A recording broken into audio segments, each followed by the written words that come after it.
have our afternoon prayer. May I ask Aguilar to lead us in prayer.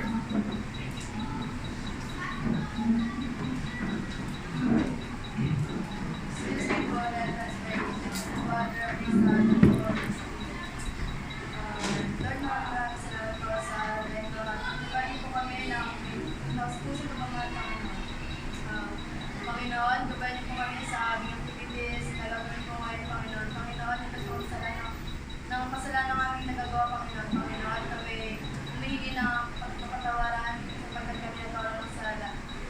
Diligtas niyo po kami sa apoy na nanao, gaya ng mga iba't ibang kapitwa po na nasa iba't ibang lugar na nililigaw po. Maraming salamat po sa araw na ito. Kami muli itong binuhay at inisip sa aming pagtutulog, Panginoon. Panginoon, maraming salamat dahil pinag-ipon-ipon po muli kami ng mga guro at ang aming mga klase. Pinilin po namin ito sa sabi na lang ng pangalan ni Jesus. In Jesus' name we pray. Amen. God, to the Son, to the Holy Spirit, as is was to be, is now, and ever shall be, world without end. Good afternoon, grade 9 Zara. Good afternoon, Sir Darren. Good afternoon, Mama Period. Welcome to grade 9 Zarah. Taas noon, Rizaleño, mabuhay. Okay, group number 1, take your seat, the Candelaria group. Very good. Let's have the group number 2, take your seat, the group of Celestial Bliss. How about the group number 3, take your seat. What is your name of your group once again? Okay, so Geotakers, group number 4, Escapades, take your seat. Okay, so let's have our group attendance. Who is the secretary of the group? Group number 1, yes, Abelis, or Miss Dolores. Good afternoon, Sir Darren. Good afternoon, everyone. It's unfortunate to say that we have one absent, which is You at least kind of reminded what attended class. Okay, how about the group number 2, the secretary of the class, Vicente? Good afternoon, Sir Darren. Good afternoon, everyone. It is an unfortunate news that we have one absentee in this corona.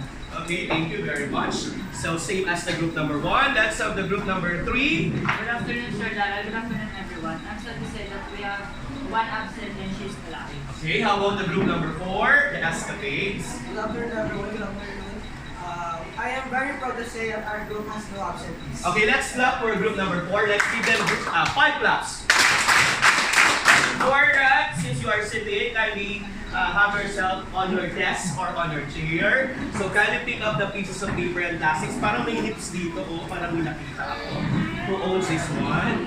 Okay, for the group number 3.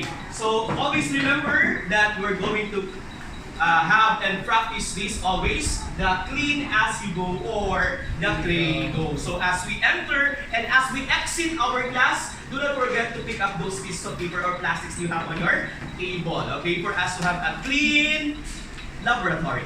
Okay, so, do we have an assignment yesterday? Yes! So I asked you to have your assignment on one sheet of paper. So we're going to use that for our discussion for the day. But before that, let's have an exchange of paper on your seatmate. Later on, as we end our class, I will collect that. So exchange it with your seatmate, affix your signature, and do not forget to have the dates for today. So I will give you 10 counts. 10, 9, 8, 7, 6, 5, 4, 3, 2, 1. Return it to the owner. Return the paper to the owner. 1, 2, 3, 4, and 5. Okay, so don't forget, leaders, you're going to collect that right after the class. So for today, as we begin our new lesson for today, let's have our science words of the day. So last module we have science trivia, but for now, let's have our science word of the day. So this would be our direction. All you have to do is to identify the word using the first letter of the emoticons and the given definition to form the correct terms. For example, if the picture is apple, the first letter is A. So you're going to decode our science word by using those first letter. Are you ready? Yes! So let's have here the science word number 1. It is a bright, glowing celestial object seen in the night sky. In 1, 2, 3, 4, wait, So you're going to have the bell here on your side. And anybody from the group can answer. 4, 5, press the bell. Okay, so that's a group number 1. Between. Is it correct? Yes. Okay, so that is between. Okay, so that is between. Everybody say between. Between. So some spell it as B-I-T-W-I-N, B-I-T-U-I-N. It is also correct. Okay, it is a Tagalog third. How about this next science word? She's known as the goddess of the stars. Wait for my signal in 5, 4, 3, 2, 1, up. Group number 2, Ang tana. Tana. Correct. Okay, so what is our first science word? Between. Another one? Are they the same? Yes. Later on, we will find out if the between and Tala is just the same. They are known as the goddess of the stars. So, sa tweet, sasabihin natin yung salita ng Tala ay Diyos na pala siya ng mga between. Okay, how about this? Another mythology. When you were discussing, when you were in grade 7 or grade 8, this is the question. Okay? It is a deity associated with the sun or stars in some myths. Diyos siya ng sun at ng stars. 1, 2, 3, 4, 5. Apolaki. Okay, so Apolaki, kung meron tayong Diyos ha, meron tayong Diyos. Okay, Diyos na mga between at araw. So kindly repeat the 3, group number 4. The 3 science words, yes. Between Tala and Apula. Very good. Okay, so last time, we do have our last topic for our module number 2. Am I right? Yes. So we are now proceeding to the module number 3. So let's have a sort of recap. Let's do have our direction. Red flag or green flag? So kindly bring out your red flag and green flag. If the statement is correct, you're going to raise the green flag. If the statement is incorrect or wrong, you're going to raise the red flag. Okay, raise your flag first. Where are your flags? Last year pa natin yung ginagamit. Okay, down. So let's have the first statement.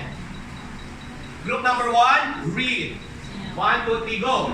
Climate change, long-term change in global and local weather pattern.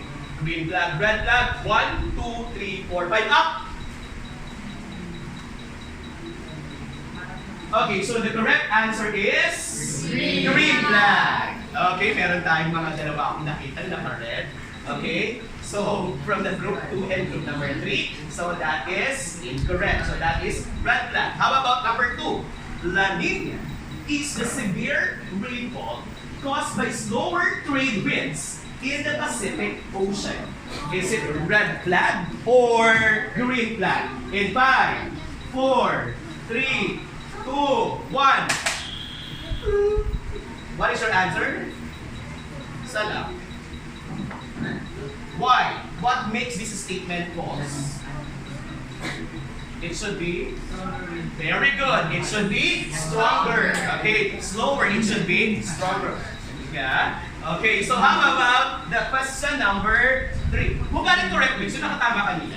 Sino yung medyo na dito? Okay, okay lang yan. Better luck next time for the number 3. So let's have number 3. A phenomenon pertains to the severe drought caused by the weakening of the trade winds in the Pacific Ocean is called El Nino. 5, 4, 3, 2, 1, up. That is definitely a green flag. Very good. What is the opposite of El Nino? La Nina. No one will answer in Goro's answer. The opposite of El Nino is called La Nina. Very good. Who amongst you loves to sing? Sino mga gusto lagi ng video okay at nagkakaroon? Okay, who loves nursery songs? Meron ba? Okay, so let's play a game known as Sing It and Guess It. Do you want to play this game, Sarah? Okay, so, we have the bell. Nasaan yung mga bell natin? Huwag yung mga ano?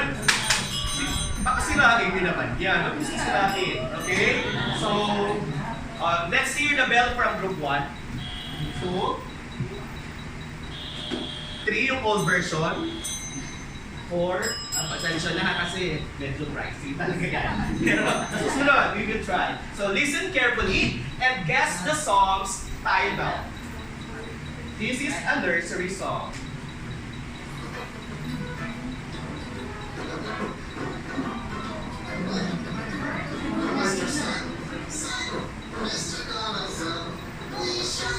In 1, 2, 3, 4, 5. You can now press your buzzer.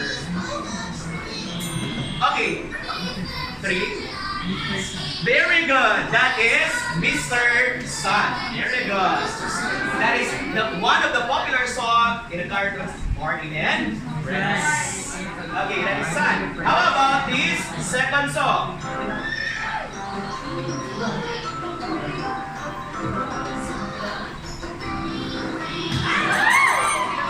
Wala pang Sun, wala pang go. Go! Okay, 4. Rain, go away. Good. How about the nursery song of let's sing this song. I know you know this song. Oh, walang KJ kakit kayo lahat. Everybody. 1, 2, 3. Twinkle, twinkle, little star, how I wonder what you are. Up above the world so high, like a diamond in the sky. What is the title of the song? Very good. That is Twinkle, Twinkle, Little Star. Based from the song, what is the characteristic of the star? Yes. The star twinkle. Twinkle, very good. Another one. Aside from the twinkling effect, what is the characteristic of the star? Shining. It is shining like a diamond. Okay, do you want to know more about the stars? Yes! Is the star's sun? Is sun considered as a star? Yes! Can we still see the sun even though it is raining? Nakakakita kaya tayo ng star kahit umulan? Or is it the stars really twinkling? Okay, so we're going to answer all of that question with our lesson number 15. Have it on your notes. Lesson number 15, stars and their characteristics. We are also aligned with our milk na binigay ng DepEd kaya hindi tayo malilito. Okay? Baka sabihin, sir, bakit itong topic hindi dinidiscuss sa ibang grade time? No! All over the Philippines. Okay, we have your milk with the number of SIDS 3G-32. So lahat na tinuturo sa atin ay nasa milk curriculum. Baka gawa-gawa lang natin. Okay? So, hindi ganun yan. So, what is a star? Let's define first what is a star. Yes, Ryan, stand up. Based on our assignment, star is a huge glowing ball of hot gases. Stop. Hot gases. Hot gases. What are the gases that makes up the stars? Yes, Con. Okay, pakita yung mga name na yan. May mga best name pa naman tayo dyan. Okay, Valdes. Okay, what are the symbols of hydrogen and helium? Grade 9 natin din agay, nakatapos na natin. Yes, Ambre. Helium is for H and hydrogen is for What do you think is the shape of the star? What do you think is the shape of the star? Okay. Get your one sheet of paper. No, I want you to get your bond paper. This is the instruction. Grab your pencil. I want you to see ano pa talaga ang shape ng stars na yan. Yan ba yung nung tayo ay grade 1 hanggang sa kasalukuyan, yan talaga ang shape ng stars na yan. Okay? I will give you 30 seconds. Pencils up. Pencils up. 30 seconds lang. Your 30 seconds. Ano yung naiisip nyo kapag sinabi, ay, stars? We're going to draw it, okay? Your timer starts now. Okay. How do you envision the shape of the star? And if you got it correctly, you will have an additional 5 points if your answer is correct. 10. 9. Do not forget to have your names on your paper because later on I will collect your worksheet. 3, 2, 1. Okay, up. Papers up. Papers up. Papers up. Group number 1. Papers up. No need for you to be exage. Yan. tignan natin kung sino ang nakakakama. Ano ba talaga ang shape ng stars? This is a typical star when you're still an elementary. So let's see if your answer is correct. Because the shape of the star is just like this. Who got it correctly? Okay, that is just a circle in shape. Okay, the reason why it becomes like that is because we have different layers in the atmosphere that since the stars is twinkling, through the process of reflection and refraction, it seems there is what we call a multiple refraction that is happening in the outer space. That's why we are here on Earth na tumitingin para siyang nagtitwinkling effect. At nag-create siya ng imaginary shape just like that. But in reality, when you go to outer space, the size or the shape of the star is said to be circle in form. Okay, do you want to know more about stars? Yes! Okay, so let's get to know more about its characteristics by having our activity for today. Okay, so we have here for activity. For group 1, you're going to have the color match challenge. You're going to read a short story. Are you familiar with the different short stories in English?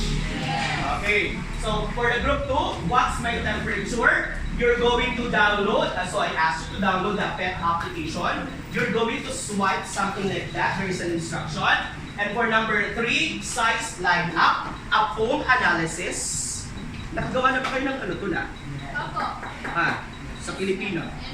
Okay, and for the group number 4, news article. So you're going to analyze what's in the article and they're going to find out what are those characteristics. So we have here in group 1, the instruction na tayo. Saan ang materials in group 1? 2, 3 are the materials. And group number 4, and do not be, because we do have our rubrics. The rubrics for group activities and the rubrics for reporting. So be reminded with the following criteria. From cleanliness up to the combination of silence and educational noises. And do not forget, habang tayo gumagawa ng activity, let's enjoy the lesson. Ano ibig sabihin ng enjoy? Everybody? Engage. Everybody! Engage in learning. Nice words only. Join in safely. All task behavior. Your best effort. Your efforts are counted. No, hindi naman kailangan laging perfect ang gawa ninyo, ha? Okay, so your 4 minutes for that activity starts now. You put your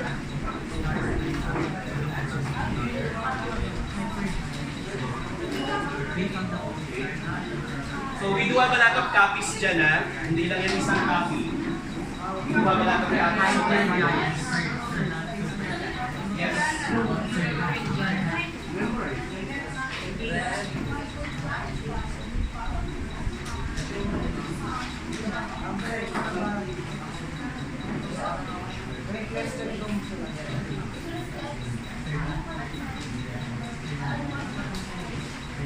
Yes.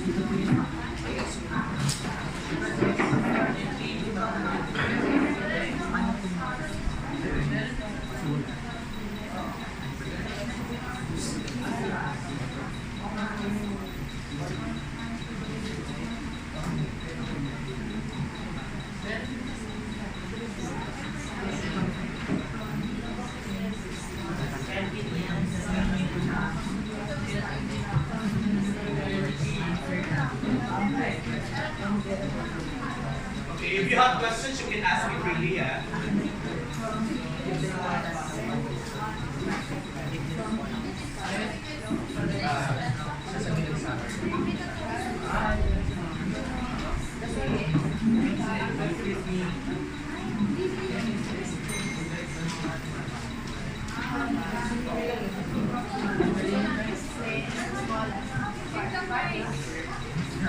Hindi nag-move yung oras ng sorry.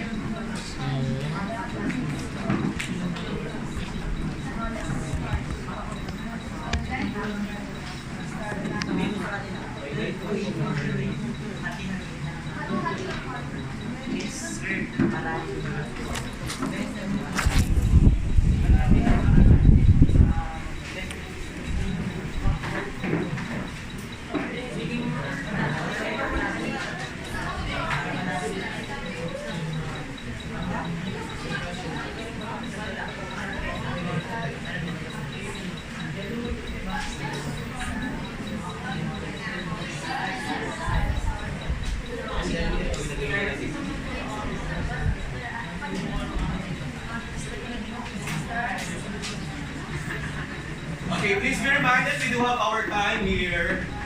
You still have 2 minutes more and 2 minutes to present your work.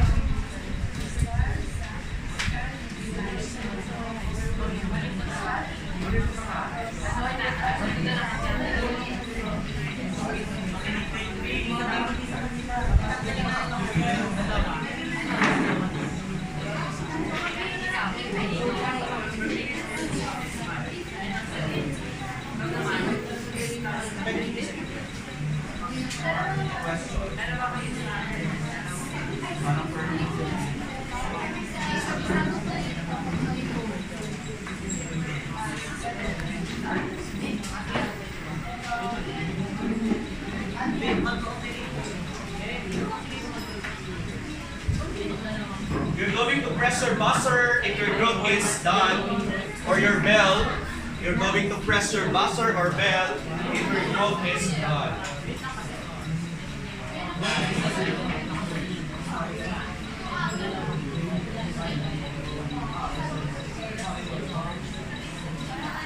Okay, 1 minute more to complete your answer. 1 minute more to complete your answer.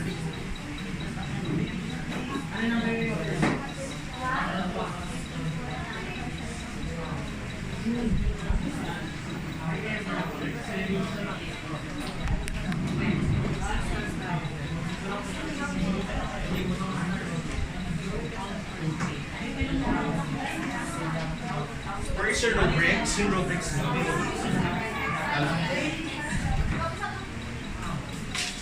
Where is your rubrics? I will check your other scores. How about your rubrics?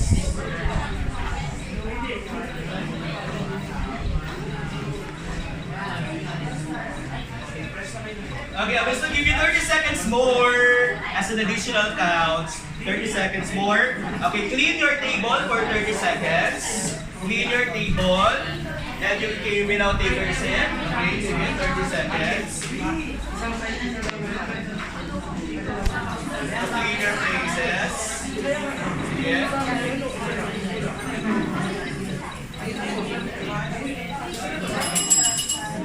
Okay, group number 4 is done.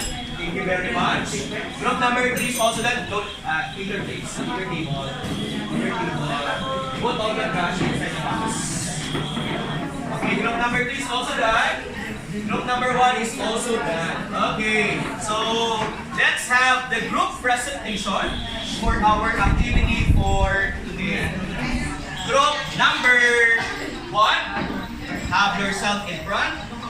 You're going to determine the first characteristic of the star based on the short story that you've read. Okay? Parang hindi pa nakikinig. Are you ready? Yes! I think siguro si Sandro na. Are you ready? Are you listening? Are you ready? Okay, so group number 1. Dalawang tagahawak, isang taga-report. Your 2 minutes, counted yan. In 5, 4, 3, 2, 1. Good afternoon, everyone. We are the Zarahs. Zarahs. Science is Zarahs.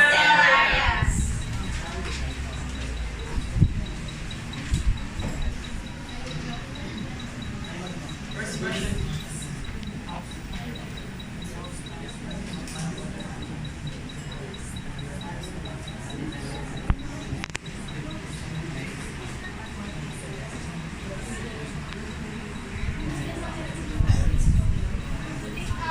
These are the colors of the star, which is blue, blue, white, white, yellow, orange, and red. These are the temperature level in this picture. The blue one is the hottest. The blue white is very hot. The white is hot. The yellow white is more too hot. The yellow is moderate. Orange is good, and the red is the coolest. Now let's move on to the light questions. Number 1, what is the color of the hottest and coolest temperature of the star? The hottest star and its color is blue, and the coolest and its color is color. Moving on to question number 2. Why Why is it important for scientists to know the temperature of a star? Knowing the characteristics of a star helps understand how it was born and how it dies. It teaches us about its life cycle, and it also helps us understand the universe more thoroughly. That's all. Thank you for listening. Okay, let's give them 5 claps. 1, 2, 3, go! Okay, please be reminded, all of you should listen to the reporter. Group number 3, you will be warning. One warning. You are not listening to the reporter. Okay, so group number 2.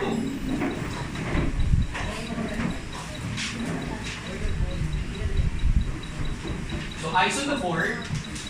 Eyes on the board and listen to them.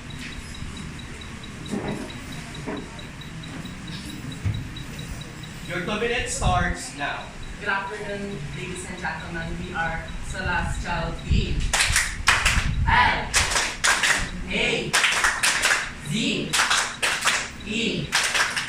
Celestial Days. So today, the activity that was assigned to us was what's my temperature, and the instruction was the group using the application downloaded PATH interactive simulation, specifically the black body spectrum. They will identify the temperature of the color of the stars by simply swiping the black body temperature expressed in Kelvin. So the star color is color blue, and the temperature is 11,000 Kelvin. The blue light was 7,900 Kelvin. The white is 6,000 Kelvin. The yellow light is 4,000 Kelvin. The yellow is 3,500 Kelvin. The orange one is 2,300 Kelvin. The red is 1,500 Kelvin. So for the guide question, we send that. For the guide question that was assigned to us, number 1, what is the temperature of the hottest star? Or what is the temperature of the hottest star? What about the coolest star? The hottest star, which is blue, has a temperature of 11,000 Kelvin, while the coolest star, which is red, has a temperature of 1,500 Kelvin. Number 2, why is it important for scientists to know the temperature of a star? It helps scientists to know how the star is born, and also how it dies. That's all for our presentation. Thank you. Yeah, thank you very much. Let's give them 5 claps. Before that, Roy, can you kindly demonstrate how do you get the temperature using this application? Sige. So, we simply get the blue by swiping pataas. And then, And blue white by decreasing the swiping swiping it up or swiping it down? down. Okay. So what is the indicator na nagbabahid that the color is changing? Based on the... Okay. So tomorrow we will discuss that more. Okay, so don't worry. Hindi lang yan limited sa group number 2. Okay, we still have our topic about that. Thank you very much, group number 2. How about the group number 3? Thank you very much, Ryan and company.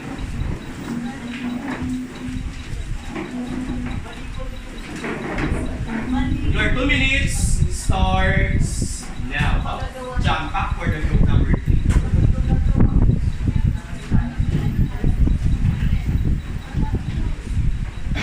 Good afternoon, everyone. We are the Geothinkers. Stars in size order. Wow. From biggest flames to smallest spark.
largest to smallest.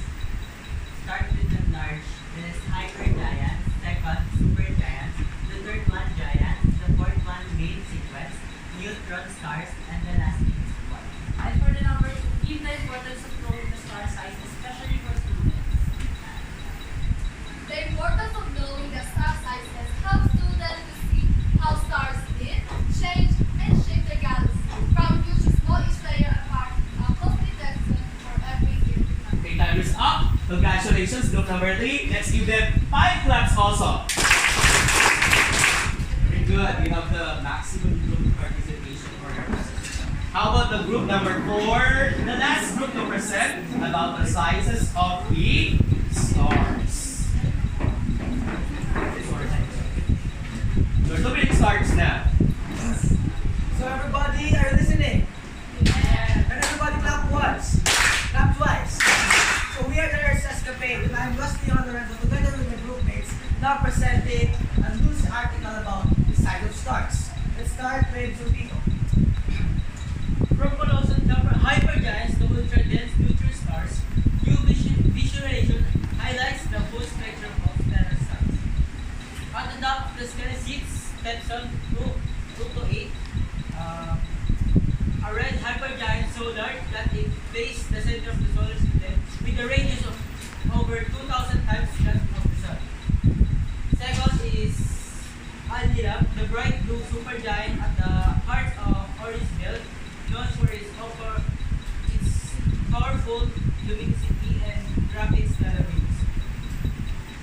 So for us, for question number 2, state the importance of knowing the size of stars.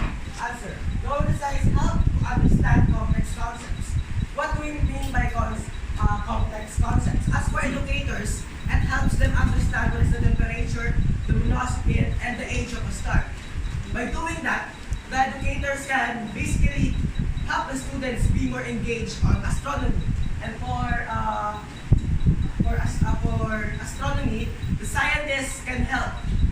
Do you know that the star can determine how a certain planet can be habitable? Yes. And what do we mean by luminosity? Everybody say luminosity. Luminosity. Luminosity refers to the energy emitted by a light. Think of it as a brightness of a light bulb. It refers to the star. So in conclusion, the size of a star can affect in various natures in Earth and also for other universe. Thank you for listening. Earth's Escapade. Okay, question. Based from our previous and your presentation today, what is the size of our sun? What is the size of The our size of our sun is the main sequence. Very good, Amzen. Good catch.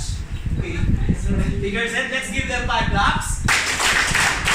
Okay, very good. You have a well research and also we will read the stuff that you have to do for your activity. Okay, you know something now new about stars. Yes. Okay, so let's talk about this first. Let's have the scoring first. Okay. For group number 1, so I combined the group scores and the reporting. So we have 2 different groupings for that. For group number 1, I gave you got 20 points.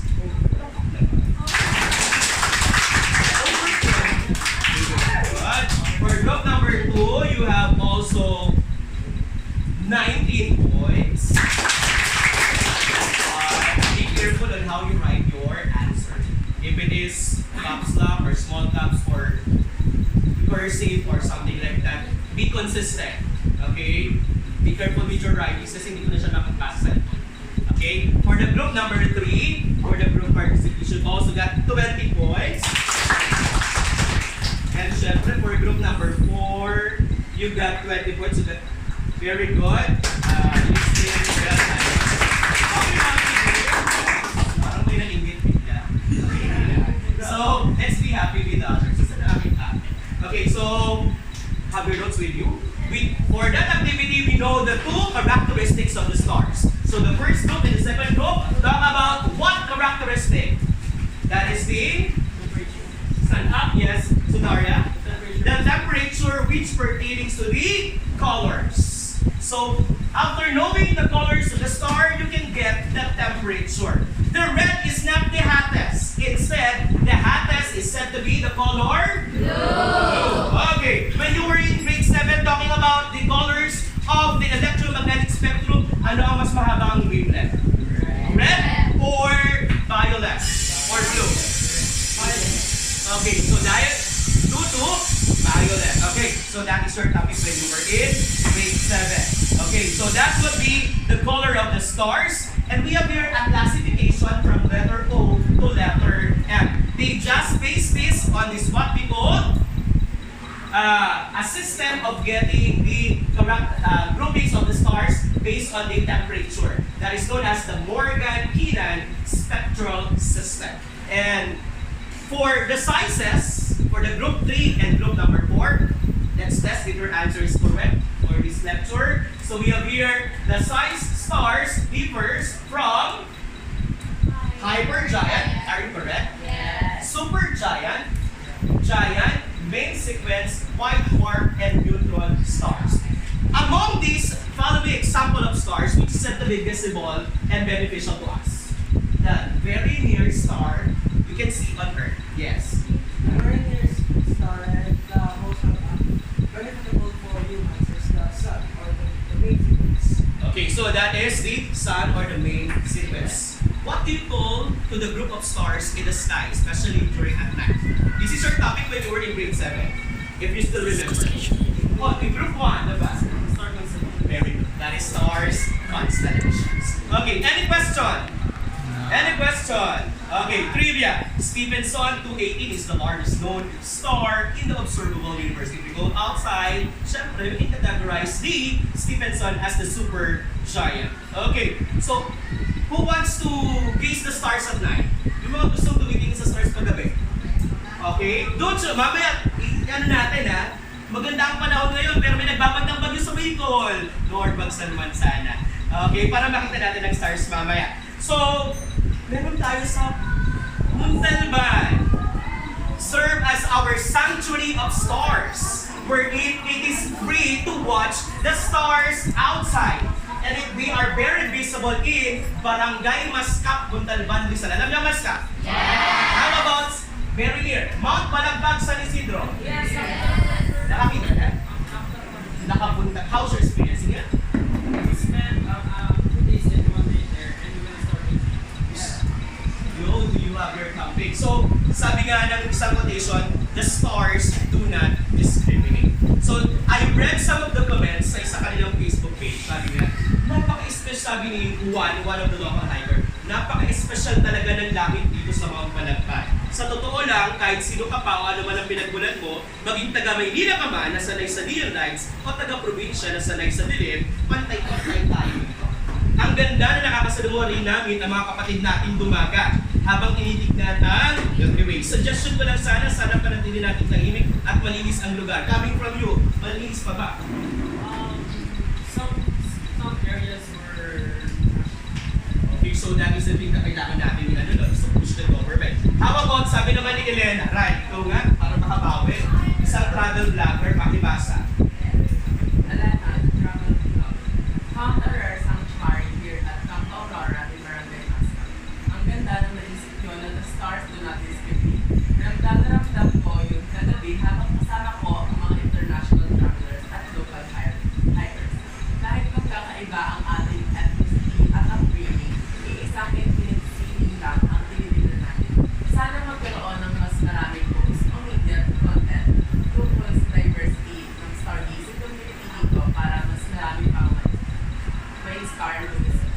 Thank you very much. Do you think the place like that should not discriminate? Okay, so let's answer some of the questions. You're going to raise your hands if you are agree, and so have it like this, and thumbs down kung di kayo agree. Okay, do you believe that these natural spaces should be welcoming to all people, regardless of their gender, sex, or religious beliefs? Thumbs up or thumbs down? Why Asaraji?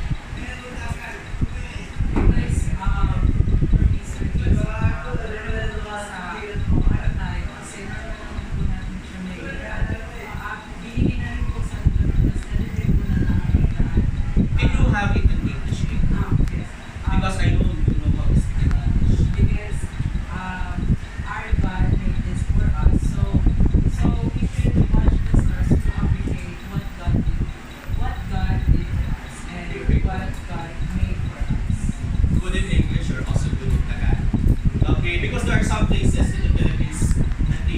have it for boys, for girls, and others.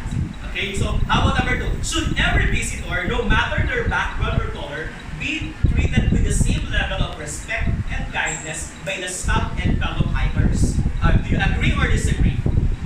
Mamaya kapag local, okay. Tapos kapag international, super appreciative. May ganun ba mga instances? Sana hindi tayo ganun. Is it important for the campsite to remain safe and inclusive environment where no one feels discriminated for who they are? Do you believe? Oh, thumbs up or thumbs down? Thumbs up. Okay. What?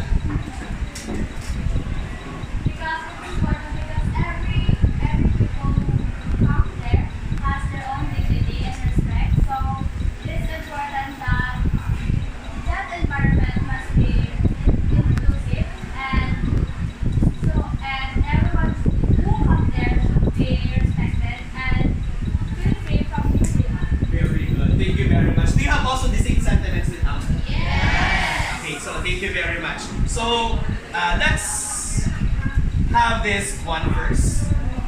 Basahin natin. Okay, 1, 2, 3, go! Be the light that guides others through the darkness, like stars that shine in brightness when the night is hot in the deepest. Dahil ikaw, bro. Ang star ng kahit sana hindi lang Pasko, kahit pwedeng araw-araw. Let's be kind of that thing. Tama ba yun? Awareness. What can you say about that? Be the light. Can you give your sentiments about that? Do you agree with that? Be the light with others. Be the stars you want. Why? Because if we are the way to give them light, we can help them to escape their comfort zone or their deepest part of their life. And I? Okay, do you have any more question? Okay, so what are the different colors of the stars once again? What are the different colors of the stars once again? Before we have, yes, Kulay, stand up. The different color of the star is blue and white is yellow, white and orange red. How about the different sizes of the stars? From the largest to smallest? Without the ED, without the ED? Sige, Prado. Hyper giant, super giant. Name sequence, dwarf, different. Okay, so very good. So, do you have any more question? Ah. Are you sure? Yes. I know you're ready to take our quiz. Get a piece of paper. Do not take me the buzzer. Okay, so let's have our quiz for today. Question number 1. Okay, keep all the dates on the board. Okay. What? Keep all the dates on the board. Guys, on your board, on your table. So, sorry. Okay, keep away all those dates, all those stuff.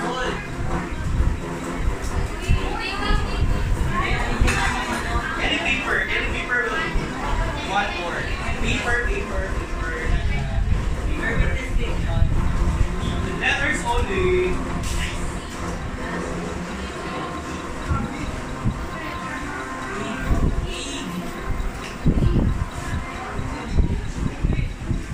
Okay. Are you done? Yes. You're going to number 2.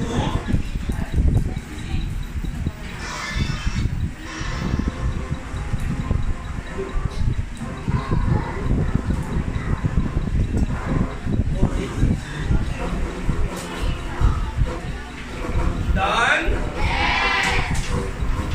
3.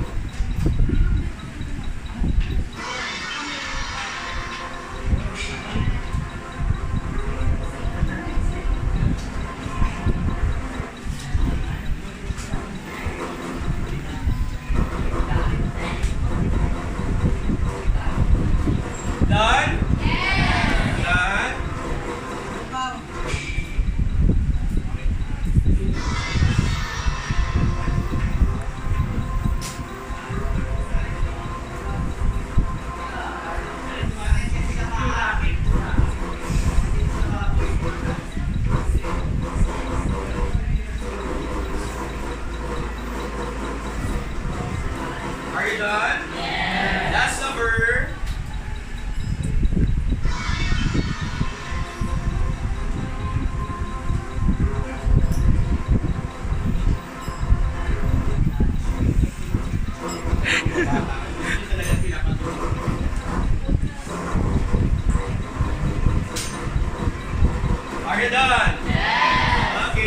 exchange your paper with your seatmate. Exchange your paper with your seatmate. What is the answer for number 1? That is letter D.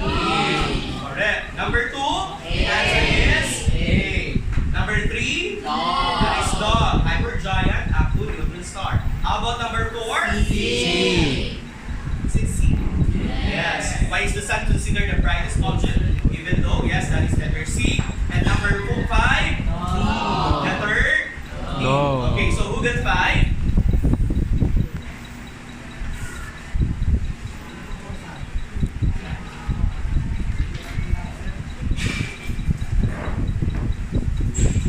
Okay, who got 4?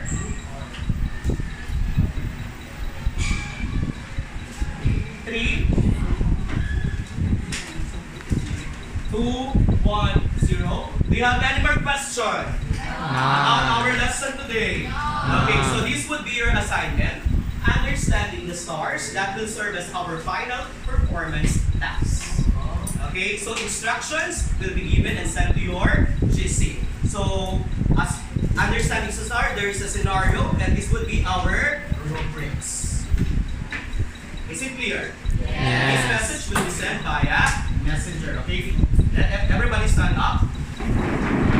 Let's end this class with our favorite song.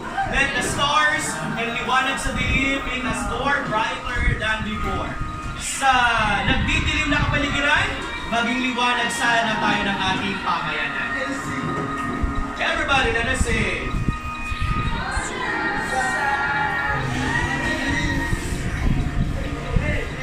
Hey!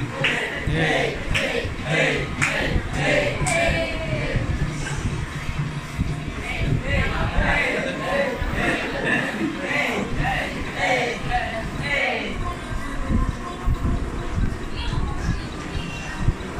Sabi, kaya mo to.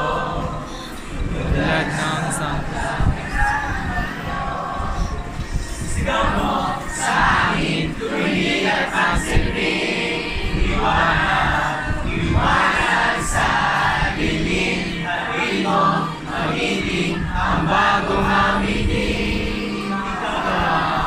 Liwanag sa dilim. Kahit gaano man kaliit ang stars na ito, still it can glow a dark place. That ends our lesson for today. Goodbye, grade 9, Zarah. Goodbye, Sir Darren. Goodbye, Master Horse. Thank you for teaching us today. God bless us. Okay, so take your seat everyone. Arrange the chairs at pipila tayo sa labas.